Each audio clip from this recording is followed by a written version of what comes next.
Study IQ IAS, अब तैयारी हुई अफोर्डेबल।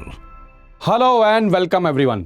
स्वागत है आप सभी का आपके पसंदीदा प्लेटफॉर्म स्टडी IQ IAS में। दोस्तों, आज एक ऐसी इंफॉर्मेशन आपके साथ मैं शेयर करना चाहता हूं जो आप में से हर एक स्टूडेंट के लिए इंपॉर्टेंट है।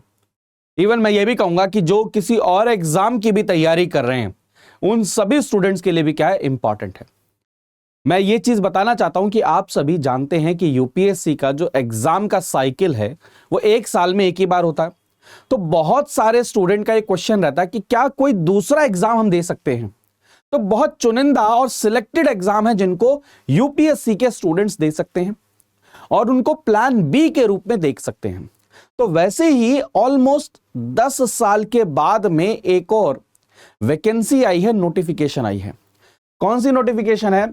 Council of scientific and industrial research के अंदर में कंबाइंड एडमिनिस्ट्रेटिव सर्विसेज एग्जामिनेशन की एक नोटिफिकेशन आई, जिसको हम केस भी बोलते हैं कई बार। केस दरअसल रिसेंटली क्या हुआ है, इंप्लीमेंट हुआ है।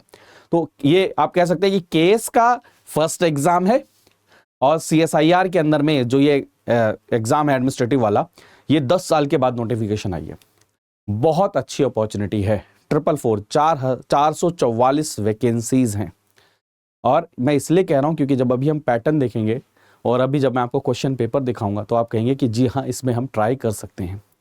तो ये दोस्तों बहुत ही बेहतरीन एक अपॉर्चुनिटी CSIR के द्वारा आई है, council of scientific and industrial research के द्वारा। और हमने यूपीएससी में कई बार पढ़ा है कि भाई 1942 में स्टैब्लिश हुआ था, ऑटोनोमस बॉडी है। उसकी जो ऑनलाइन एप्लीकेशन है वो भी क्या हो चुकी है, आपकी ओपन हो चुकी है। तो एक बार देखते हैं। दरअसल 2 वैकेंसीज हैं, 2 पोस्ट के लिए वैकेंसीज है। एक है सेक्शन ऑफिसर और दूसरा है असिस्टेंट सेक्शन ऑफिसर। तो देखते हैं इसके अंदर में क्या क्या डिटेल्स हैं, कैसे कैसे। देख सकते हैं आप, सेक्शन ऑफिसर के अंदर में 76 पोस्ट है और असिस्टेंट सेक्शन ऑफिसर में 368 पोस्ट है। दूसरी चीज मैंने ये क्यों कहा कि बहुत सारे स्टूडेंट के लिए इंपॉर्टेंट, कई सारे स्टूडेंट की एज लिमिट क्रॉस होने वाली होगी। कई सारे बैंकिंग के स्टूडेंट होंगे, उनकी एज लिमिट क्रॉस होने वाली, कई सारे SSC के स्टूडेंट उनकी एज लिमिट क्रॉस होने वाली, कई सारे यूपीएससी के स्टूडेंट होंगे बिल्कुल लास्ट उस पे। तो उनके लिए देखिए एज क्या है, दोनों के लिए ही क्या है, 33 ईयर मैक्सिमम है। मिनिमम तो कुछ दिया ही नहीं है, मैक्सिमम। और एक और चीज क्या है, आपके पास में डिग्री होनी चाहिए, बस यूनिवर्सिटी डिग्री। और इससे अंदाजा आप लगा सकते हैं कि क्या है, ये कितना ज्यादा इंपॉर्टेंट एक नोटिफिकेशन है जो आपके चांसेस। और इसकी एक और चीज देखिए, फरवरी में ही एग्जाम हो जाएगा। तो अगर फरवरी तक आप अपनी प्रिपरेशन कर लें तो कहीं ना कहीं आपको आपकी प्रिपरेशन में भी हेल्प कर सकता है। और जिन्हों को और अल्टरनेटिव देखना है, जो कोई स्टेट PSC को फॉलो करना है, वो भी इसको क्या कर सकते हैं, देख सकते हैं। तो एक बार मैं इसकी आपको डिटेल्ड नोटिफिकेशन दिखाने की कोशिश करता हूँ। तो आप देख सकते हैं ये नोटिफिकेशन आई है और इसके अंदर में जो कहते हैं ना एप्लीकेशन, ऑनलाइन जो एप्लीकेशन है वो 8 तारीख से ऑलरेडी शुरू हो चुकी है। लास्ट डेट कब रहेगा आपका? 12 जनवरी लास्ट डेट है। ठीक है, ये चीज देखिए। ठीक है, उसके बाद में आप देखेंगे जो लास्ट फीस वगैरह पे करने का है वो उसके बाद में फिर आपको क्या किया जाएगा, क्लोज कर दिया जाएगा। टेंटेटिव डेट भी बता दी गई है। स्टेज 1 की जो है फरवरी में रहेगी। तो यानी कि इसके अंदर में ऐसा नहीं है कि आप फॉर्म फिल कर जाएं और 1 साल के लिए आपको वेट करना पड़े, 2 साल के लिए वेट करना पड़े। ऑलमोस्ट क्या है, चीजें क्लियर है। ठीक है, और उसके बाद में स्टेज 2 कब होगा ये आपको बता दिया जाएगा। तो मैं ये ऐसा क्यों कह रहा हूं, क्योंकि आप देख सकते हैं जो 76 पोस्ट है जो आपके सेक्शन ऑफिसर के लिए, वो क्या है, ग्रुप बी की पोस्ट है, लेकिन वो गजेटेड पोस्ट रहेगी। और मैंने आपको एज लिमिट बता ही दिया है, यूनिवर्सिटी डिग्री इसके अंदर में चाहिए। पे स्केल आप देख सकते हैं, 8 पे स्केल है। सैलरी 47,600 से, मतलब ये बेस से शुरू होकर 1,51,000 तक रहेगी। उसके बाद में आप देखेंगे असिस्टेंट सेक्शन ऑफिसर 368 पोस्ट है। ये नॉन गैजेटेड रहेगी, ग्रुप बी की ही रहेगी और पे लेवल इसका 7 रहेगा। इसके अंदर में भी एज क्या है आपका, 33 है। ठीक है, अब यहां पर एक चीज देखिए, ये जनरल ब्रेकअप है कि कौन कौन सी वैकेंसीज किस किस के अंदर में किस किस कैटेगरी के लिए अवेलेबल है। अब यहाँ से जो मैं आपको दिखाने की कोशिश कर रहा हूँ, एक तो एप्लीकेशन फीस आप सभी के सभी जो फॉर्म फिल करेंगे तो अनरिजर्व्ड OBC और EWS कैटेगरी के लिए 500 है। और जो विमेन है, SC है, ST हैं और जो दिव्यांगजन है, CSR डिपार्टमेंट काम करते हैं, एक सर्विस पर्सन है, उनके लिए निल रहेगा। ठीक है, एज रिलैक्सेशन भी है। अगर कोई रिजर्व कैटेगरी से बिलोंग करते हैं उनको एज रिलैक्सेशन भी मिला हुआ है। अब मैं आपको ऐसा क्यों कह रहा हूं, इसका जरा स्कीम समझते हैं एग्जामिनेशन की। उसके बाद मैं पेपर भी दिखाऊंगा, प्रीवियस ईयर क्वेश्चन भी दिखाऊंगा। तो स्कीम समझिए। तो सबसे पहला जो पेपर 1 है, क्या है, जो आपके सामने पेपर 1 है, वहां पर ये चीज समझने की कोशिश करिए। पेपर 1 में जनरल अवेयरनेस है और इंग्लिश लैंग्वेज। इंग्लिश लैंग्वेज क्या, कॉम्प्रिहेंशन। तो आप देख सकते हैं जनरल अवेयरनेस। और एक और चीज नोट करिए, ऑब्जेक्टिव टाइप क्वेश्चन है, एमसीक्यू वाले क्वेश्चन रहेंगे, ठीक है। तो इसमें 100 क्वेश्चन आएंगे, किसके, जनरल अवेयरनेस के, जिसमें 1 मार्क एक क्वेश्चन को दिया जाएगा और नेगेटिव मार्किंग भी है 0.33 मार्क्स की हर रॉन्ग उस पर। यानी कि अगर देखा जाए तो जनरल जो आपका पेपर 1 है उसके अंदर में 150 मार्क्स रहने वाले हैं। तो 150 में 100 मार्क्स आपके कहां से आगे, जनरल अवेयरनेस आगे। इसलिए कह रहा हूं कि अच्छा पेपर है। और जो 50 मार्क्स हैं वो कहां से आएंगे, आपके इंग्लिश लैंग्वेज से आएंगे, कॉम्प्रिहेंशन से आएंगे। ये भी 50 ऑब्जेक्टिव टाइप ही क्वेश्चन रहेंगे, 1 मार्क ईच रहेगा, नेगेटिव मार्किंग इसके अंदर में भी रहेगी। यानी कि 100 क्वेश्चन प्लस में 50 क्वेश्चन, ऐसा करके रहेगा 150 नंबर, ठीक है। कितना टाइम मिलेगा आपको, 2 घंटे का टाइम मिलेगा। उसके बाद में अगर देखा जाए तो आपका पेपर 2 आ जाता है। अब पेपर 2 के अंदर में मैं अगर आपको दिखाने की कोशिश करूं, एक बार पहले इसको मैं इरेज कर देता हूं। तो अब पेपर 2 के अंदर में अगर आप देखेंगे तो यहां पर क्या है, पेपर 2 के अंदर में आप देख सकते हैं जनरल इंटेलिजेंस, रीजनिंग और मेंटल एबिलिटी, 200 क्वेश्चन आएंगे आपके सीधे सीधे। ऑब्जेक्टिव पेपर रहेगा, ये भी 2.5 घंटे का टाइम रहेगा, ठीक है। और पेपर 3 इंग्लिश या फिर हिंदी, इसका डिस्क्रिप्टिव पेपर रहेगा, ऑब्जेक्टिव नहीं रहेगा। ये क्या रहने वाला है, डिस्क्रिप्टिव रहने वाला है दोस्तों, ठीक है। ये भी चीज आप देखिएगा, ठीक है, क्लियर है। तो ये भी चीज आप नोट कर लीजिएगा, ठीक है। तो ये है। और एक चीज और यहाँ पर आपको एक और चीज बताऊं, फिर पेपर 3 हो गया, फिर उसके बाद इंटरव्यू है, इंटरव्यू में 100 मार्क्स होंगे। लेकिन इंटरव्यू का किसके लिए, सिर्फ इंटरव्यू किसके लिए होगा दोस्तों, सेक्शन ऑफिसर के लिए होगा। यानी कि अभी मैंने आपको 2 पोस्ट बताई, तो यहां पर याद रखिएगा सेक्शन ऑफिसर के लिए इंटरव्यू रहेगा, और जो कंप्यूटर का टेस्ट रहेगा जिसके अंदर में 100 मार्क्स का रहेगा, वो आपका असिस्टेंट सेक्शन ऑफिसर के लिए रहेगा। तो ये भी चीज डिफरेंस आप देख लेंगे। Paper 1, 2 and 3 will be common and compulsory for all post. All papers will be bilingual. आप ये भी चीज देख सकते हैं जो ऑलरेडी मैं आपको बता चुका हूं, ठीक है।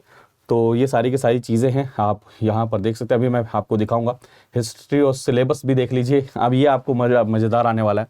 जनरल अवेयरनेस में देखिए history of India, Indian national movement, modern history, constitution of India, polity, governance, social justice, current events of national and international importance. English language में क्या, comprehension, active passive, direct indirect, prepositions, synonym, ये सब के सब ये सब आ जाएगा। General intelligence में जो पेपर 2 है उसके अंदर में देखिए आपका रीजनिंग, मेंटल एबिलिटी, आपका arithmetic, general science, economic, social development, ethics, integrity, decision making, management, national geography, ठीक है। और इंग्लिश में क्या है, क्योंकि वो सब्जेक्टिव है, मैं फिर कह रहा हूं सब्जेक्टिव है, इंग्लिश या हिंदी, वहां पर आपको ऐसे लिखना या ये सब चीजें लिखने के लिए कहा जाएगा उसके अंदर में, ठीक है। तो ये भी चीज आप देख सकते हैं, ठीक है, ये चीज। उसके अलावा ये मैंने आपको बता ही दिया, तो मेरे ख्याल में आप सभी इसके लिए क्या करिए, प्रिपेयर कर सकते हैं। अच्छा ऑप्शन है, ऑलमोस्ट आपने देखा इसके अंदर पॉलिटी, मॉडर्न हिस्ट्री, एथिक्स, ये सब चीज़ें इसके अंदर में कवर हो रही हैं। दोनों की दोनों पोस्ट हैं, एप्लीकेशन इसकी क्या हो चुकी है, अवेलेबल हो चुकी है। अगर मैं आपको पेपर 1 का दिखाने की कोशिश करूँ तो इस चीज़ को देखिए, जिसके अंदर में general intelligence, general awareness, language comprehension का पेपर था ये। तो शुरू के तो 40 क्वेश्चन आपके उसके थे, देखिए कॉम्प्रिहेंशन और इन सब चीज़ों के। आपको अगर मैं सिर्फ और सिर्फ जीएस के क्वेश्चन अगर दिखाने की कोशिश करूं, कल मैंने शेयर भी किया था टेलीग्राम चैनल पर, आप इससे अंदाजा लगा सकते हैं कि जी हाँ, इसको किया जा सकता है।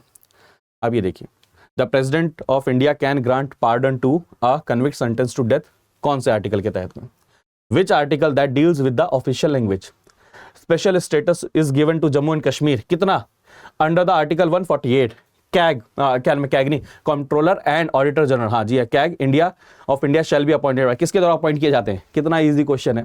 दूसरा देखिए, इन 2 years हाफ द टाइल्स, ये तो आपका क्या नाम है, वैसा क्वेश्चन है, रीजनिंग वाला या फिर कह लीजिए, ठीक है। जज of high court is appointed by president of India, उससे रिलेटेड क्वेश्चन आ गया। राइट टू प्रॉपर्टी से रिलेटेड क्वेश्चन आ गया, ठीक है। A person is chosen to, polity से रिलेटेड क्वेश्चन है सारे के सारे। डेमोक्रेटिक पब्लिक रिपब्लिक क्वेश्चन आ गया। How many times the constitution has been amended, अभी तक कितनी बार अमेंड किया जा चुका है। तो अगर आपने कॉन्स्टिट्यूशनल अमेंडमेंट एक्ट याद कर रखे हैं तो आपको पता होगा कि कितने अमेंडमेंट हो चुके हैं। तो ये सारे के सारे देख सकते हैं। स्पेशल मेजोरिटी से रिलेटेड, अकाउंटेबिलिटी, ये क्वेश्चन आते रहेंगे। देखिए सारे के सारे पॉलिटी, मतलब भरा चला जा रहा है पॉलिटी, ठीक है। तो मेरे ख्याल में फिर ये देखिए सॉइल, इसके बाद में वे आ city likely to record the lowest minimum annual temperature, ये सारी की सारी चीज़ें हैं। इवन आप फिर पेपर 2 देख सकते हैं। तो पेपर 2 के अंदर में अगर आप देखने की कोशिश करेंगे तो वहाँ पर देख सकते हैं कि क्या क्या, inspiring the members of organisation, charting the future of organisation and emphasising the future is, क्या है, मैनेजमेंट है, एडमिनिस्ट्रेशन है, लीडरशिप है, प्लानिंग है। तो इन शॉर्ट मेरा कहने का मतलब ये है मेरे दोस्त कि इस एग्ज़ाम की तैयारी की जा सकती है, क्योंकि आपके पास में अभी 3 महीने हैं, क्योंकि फरवरी में कहा गया है इसका एग्ज़ाम होगा। तो आप, क्योंकि आपको जीएस आता ही है, प्लस में पेपर 1, मतलब मेरे ख्याल में आप अगर जीएस 1 में, या जीएस 1 बोल रहा हूँ मैं, जो पेपर 1 है उसमें अगर अच्छा काम कर ले जाएंगे तो इंग्लिश वाले पोर्शन को आप थोड़ा सा मैनेज भी कर सकते हैं। एंड जो पेपर 2 है, मुझे ऐसा लगता है वो आप बहुत अच्छे से कर सकते हैं, क्योंकि एथिक्स वगैरह ये सब चीज़ें भी उसके अंदर में है, प्लस में रीजनिंग, मैथ्स वगैरह ये सब चीज़ें भी है, तो आप उनको अच्छे से मैनेज कर सकते हैं। ठीक है, तो ये बहुत अच्छी अपॉर्चुनिटी इस समय पर आप सभी के लिए है। और मैं बार बार ये कह रहा हूँ, क्योंकि यूपीएससी के स्टूडेंट्स हमेशा ये कहते हैं कि सर हमारे पास में ऑल्टरनेटिव क्या है, हमारा प्लान बी क्या होना चाहिए। कई सारे बच्चे होंगे जो अपने एग्ज़ाम के लास्ट स्टेज पर होंगे, एज उनकी ज़्यादा नहीं है, परिवार में होगा कि भाई इस एज के बाद में आप नहीं कर सकते, तो एज भी 33 है और सारी चीज़ें हैं। फॉर्म अवेलेबल हो चुके हैं, आप वेबसाइट पर जाके वहाँ पर क्या कर सकते हैं, फॉर्म को फिल कर सकते हैं। नोटिफिकेशन डिटेल ये रही, मैंने ऑलरेडी शेयर किया हुआ है। 444 वैकेंसीज़ हैं। CSIR की वेबसाइट पर जाकर आप क्या कर सकते हैं, इसको आप अप्लाई कर सकते हैं। दोनों मैंने पोस्ट आपको बता ही दिया है, क्या क्या क्वालिफिकेशन है, एग्ज़ाम कैसे रहेगा, नेगेटिव मार्किंग, सिलेबस, ये सारी चीज़ें हमने डिस्कस कर ली हैं, आप देख सकते हैं। और ये सारी चीज़ें, एग्जामिनेशन सिटीज़, ये इसलिए मैं कह रहा हूँ इसको आप जितना जल्दी फिल करें, क्योंकि दिल्ली है। अब यहाँ पर क्या होता है, क्योंकि लिमिटेड नंबर ऑफ क्या होते हैं, सीट्स होती हैं, या फिर लिमिटेड नंबर ऑफ सेंटर्स होते हैं। तो जैसे ही वो फिल हो जाएगा, फिर आपके पास में क्या होगा, अदर सिटीज़ का ही ऑप्शन बचेगा। तो जैसे दिल्ली में कोई रह रहे हैं या अपनी सिटी में कहीं रह रहे हैं, आप उसको कर सकते हैं। फिर कंप्यूटर बेस्ड जो टेस्ट, पेपर 3 स्टेज 2 जो है, वो सारी की सारी चीज़ें, ठीक है। तो आई होप ये सब चीज़ें आपके लिए क्लियर हैं। और इसी के लिए स्टडी IQ IAS भी आप सभी के लिए, क्योंकि आप सभी की तैयारी जल्द से जल्द होनी चाहिए, उसके लिए एक हमने लाइव बैच लॉन्च किया है, जिसकी क्लासेस आपकी शुरू हो जाएंगी 18 दिसंबर से। अगर आप इसको बाय नाउ पे क्लिक करेंगे, यहाँ पर आप अगर प्रोमो कोड यूज़ करेंगे तो आपको एक्चुअल प्राइस पता चल जाएगा। PRT लाइव कोड जैसे ही आप यूज़ करेंगे, इसको देखिए अप्लाई करेंगे, तो इसका प्राइस क्या आ जाएगा, 4,999, यानी कि 5,000 रुपये इसका क्या है, प्राइस है, जिसमें 5,000 रुपये में 1 कप। और इस बैच में ना सिर्फ कंटेंट पढ़ाया जाएगा, बल्कि साथ में टेस्ट को भी इसमें ऐड किया गया है। तो बेहतरीन अपॉर्चुनिटी है और आप इसके अंदर में एनरोल कर सकते हैं इस बैच में। ये लाइव बैच है, रिकॉर्डेड नहीं है दोस्तों। PRT लाइव कोड यूज़ करके इसमें एनरोल कर सकते हैं। इसमें आपका जनरल स्टडीज़ वाला पार्ट भी कवर किया जाएगा, आपका क्या नाम है, एप्टीट्यूड, रीजनिंग, ये वाला पार्ट भी किया जाएगा, कॉम्प्रिहेंशन वाला भी, एथिक्स वाला भी, ये सारी चीज़ें इसके अंदर में कवर की जाएंगी। एंड मेरे ख्याल में ये बेहतरीन अपॉर्चुनिटी, आप इसको मिस ना करें। और मैं फिर कह रहा हूँ, चाहे आप सेल्फ प्रिपेयर कर लें, लेकिन भाई इसका फॉर्म ज़रूर फिल कर देना, क्योंकि ये अपॉर्चुनिटी दोबारा बार बार नहीं आएगी। ठीक है, तो मिलते हैं अगले सेशन में। कोई भी डाउट होता है तो आप prashant.tiwari@studiiq.com, ये मेरी email ID है, आप यहाँ पर मेरे साथ कनेक्ट कर सकते हैं। इंस्टाग्राम हैंडल आपके पास में है ही, ट्विटर हैंडल है ही, टेलीग्राम हैंडल है ही, तो आप वहाँ पर मेरे साथ कनेक्ट कर सकते हैं। बट मैं फिर कह रहा हूँ, ये चॉइस आपकी है कि आपको खुद करना है, कोचिंग लेनी है, जैसे भी करना है। मैं बहुत फ्रैंक रहता हूँ इन सब चीज़ों में। आप एटलीस्ट इसके बारे में ज़रूर सोचिए, स्पेशली वो स्टूडेंट्स जो सही में दूसरे ऑप्शन के बारे में सोच रहे थे। तो मिलते हैं अगले सेशन में, तब तक अपना ध्यान रखिए, मुस्कुराते रहिए, पढ़ते रहिए। बाय बाय, टेक केयर दोस्तों, जय हिंद। स्टडी IQ IAS, अब तैयारी हुई अफोर्डेबल।